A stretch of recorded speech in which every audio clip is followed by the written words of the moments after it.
तो राम मंदिर के मसले को सुलझाया कैसे जाए, क्या इसके लिए मध्यस्थता की जरूरत है, मध्यस्थ कौन होंगे, ये तमाम बातें थोड़ी देर में साफ हो जाएंगी जब सुप्रीम कोर्ट इस पर कोई आदेश देगा। अब क्या आदेश देगा ये किसी को पता नहीं। हमारे साथ तमाम मेहमानों का पैनल बना हुआ है। प्रोफेसर संजीव तिवारी जी, बीएल तिवारी जी ने साफ कह दिया कि ये समय की बर्बादी है और उन्होंने कहा कि ये किसी पर बिल्कुल बाध्य नहीं होगा कि इसको मानना ही पड़ेगा अगर सुप्रीम कोर्ट ने अगर मध्यस्थों का एक पैनल बना दिया। आरएसएस क्या कह रही है?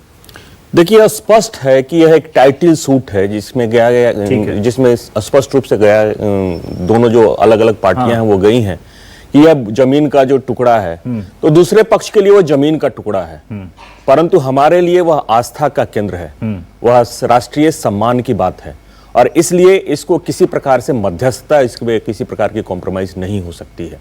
और जहां तक रहा सवाल सुप्रीम कोर्ट का, तो सुप्रीम कोर्ट का अपना विजडम है, सर्वोच्च न्यायालय कुछ भी कर सकता है, परंतु यह भी ध्यान रखने की बात है कि क्या जो पार्टियां वहां गई हैं वह सारी पार्टियां मध्यस्थता करने के लिए तैयार हैं। इसके लिए बहुत बार पीछे प्रयास हो चुका है। 2 साल पहले भी सुप्रीम कोर्ट के द्वारा इस प्रकार का निर्णय दिया गया था और इस प्रकार की बात कही गई थी कि आप आउट ऑफ कोर्ट सेटलमेंट की बात कीजिए, परंतु दूसरा पक्ष जो आज पूरी तरह से मुस्लिम पक्षकार जो सहमत हो गए हैं इसके ऊपर रेडी हो गए हैं। इसको इस रूप 2 साल पहले वही मुझे लग रहा है ये एक टाइम बाइंग है जो डिलेइंग टैक्टिस है। और एक कहावत है justice delayed is justice denied. कहा जाता है क्या बरसा जब कृषि सुखानी, और उसी के लिए ये लगातार प्रयास कर रहे हैं। आपको भी ऐसा लगता है? और इसी के लिए प्रयास कर रहे हैं और यह किसी भी डिले कर रहे हैं। 60-70 साल हो गए इस मामले को। देखिए, कोर्ट का अपना एक प्रोटोकॉल है, वो मध्यस्थता कराना चाहते हैं।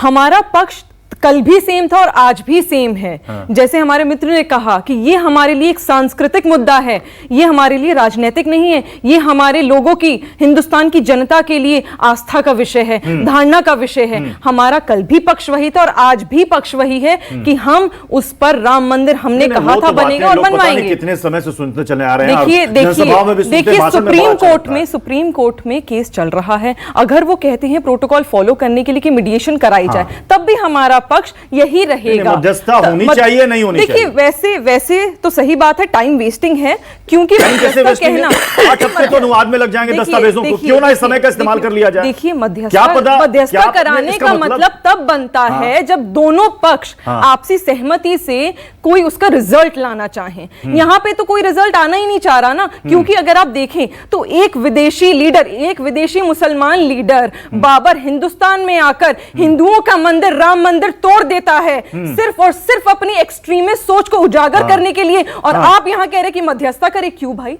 विपक्ष कह रहे हैं कि वहां पे मस्जिद भी बननी चाहिए, मंदिर भी, क्यों भाई? जब आर्कियोलॉजिकल सर्वे ऑफ इंडिया मुगलों ने बहुत कुछ बदला था। आर्कियोलॉजिकल तो मुगलों ने बहुत कुछ बदला था। 2019 में सारे भी इमारतें हैं, सबको ध्वस्त कर दीजिए। जब आर्कियोलॉजिकल सर्वे ऑफ इंडिया के तहत ये बात साबित हो चुकी है, वहां पर खंबे निकले हैं, कुछ स्क्रिप्चर्स निकले हैं, पूरी तरह से पुष्टि हो चुकी है कि वहां पर राम मंदिर ही था, तो क्यों ना बनाया जाए राम मंदिर? ठीक है, फिर भी मैं यही कहूंगी सुप्रीम कोर्ट का आदेश का पालन किया जाएगा। ठीक है, मुझे मालूम है मौलाना अब्दुल रहमान आबिद साहब आप भी कुछ कहना चाह रहे हैं। मैं लखनऊ में मौलाना इश्तियाक अहमद कादरी को इस सेगमेंट में समय नहीं दे पाया, एक छोटे से ब्रेक के लिए रुकना पड़ेगा। ब्रेक के बाद जब मैं लौटूंगा तो मैं लखनऊ जाऊंगा, इश्तियाक अहमद कादरी साहब से उनका पक्ष, उनकी राय जानूंगा। एक छोटा सा ब्रेक।